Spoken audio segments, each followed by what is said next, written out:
सवाल अगला सवाल है कि which of the following statement are correct for nucleophile. कौन सा स्टेटमेंट करेक्ट है न्यूक्लियोफाइल्स के लिए।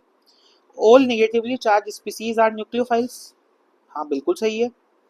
अगर मैं बात करूं आपसे एग्जाम्पल की, यहाँ पर किसका एग्जाम्पल क्या क्या हो सकता है। OH निगेटिव, ठीक है ना, CN निगेटिव, ये सब क्या थे आपके निगेटिवली चार्ज न्यूक्लियोफाइल ही तो थे, ठीक है ना। और क्या क्या थे, SH निगेटिव, और भी बहुत सारे थे जैसे NH2 नेगेटिव। ये सारे आपके क्या थे, ये सारे आपके न्यूक्लियोफाइल्स थे, इनके ऊपर क्या था निगेटिवली चार्ज। तो ये भी ठीक है।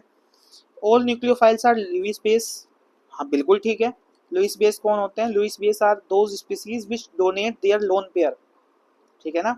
तो लुईस बेस आर कैसे याद रखते हैं, देखो इसमें ना कंफ्यूजन होता है। दो टर्म है, एक तो है लुईस बेस, लुईस बेस, और एक आती है लुईस एसिड। तो आपको लुईस एसिड याद रखनी है। कैसे याद रखनी है, Lewis acid LA, lone pair acceptor, lone pair acceptor. इसका अपोजिट होगा Lewis base, lone pair donor. ऐसे याद रखना है।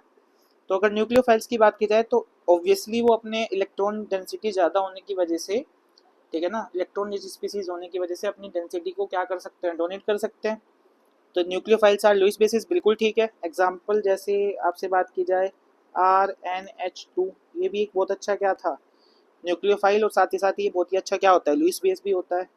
H2O, ये भी क्या है आपका लुईस बेस है, ठीक है ना। और भी बहुत सारे हो सकते हैं। Alkenes, alkynes, benzenes and pyridines are nucleophiles. हाँ बिल्कुल ठीक है। एल्कीन्स क्या थी आपकी, एल्कीन्स थी CH2 डबल बॉन्ड CH2, तो इसका जो पाई बॉन्ड है, ठीक है ना, इसके जो पाई इलेक्ट्रॉन्स हैं वो न्यूक्लियोफाइल्स की तरह, इसलिए पाई इलेक्ट्रॉन्स की वजह से ये किसकी तरह बिहेव करता था, न्यूक्लियोफाइल्स की तरह। सेम एल्काइंस में भी पाई इलेक्ट्रॉन्स है, बेंजीन में भी और पिरिडीन में भी। पिरिडीन की स्ट्रक्चर कुछ ऐसी होती है, याद रखना है आपको। पिरिडीन, बेंजीन के अंदर एक कार्बन हटा के बस आपको क्या लगा देना है, नाइट्रोजन, ये आपका हो जाता है पिरिडीन। तो ये बी भी ठीक है, सी भी ठीक है। इसका मतलब जो इसका करेक्ट आंसर होगा वो क्या हो जाएगा, वो हो जाएगा डी।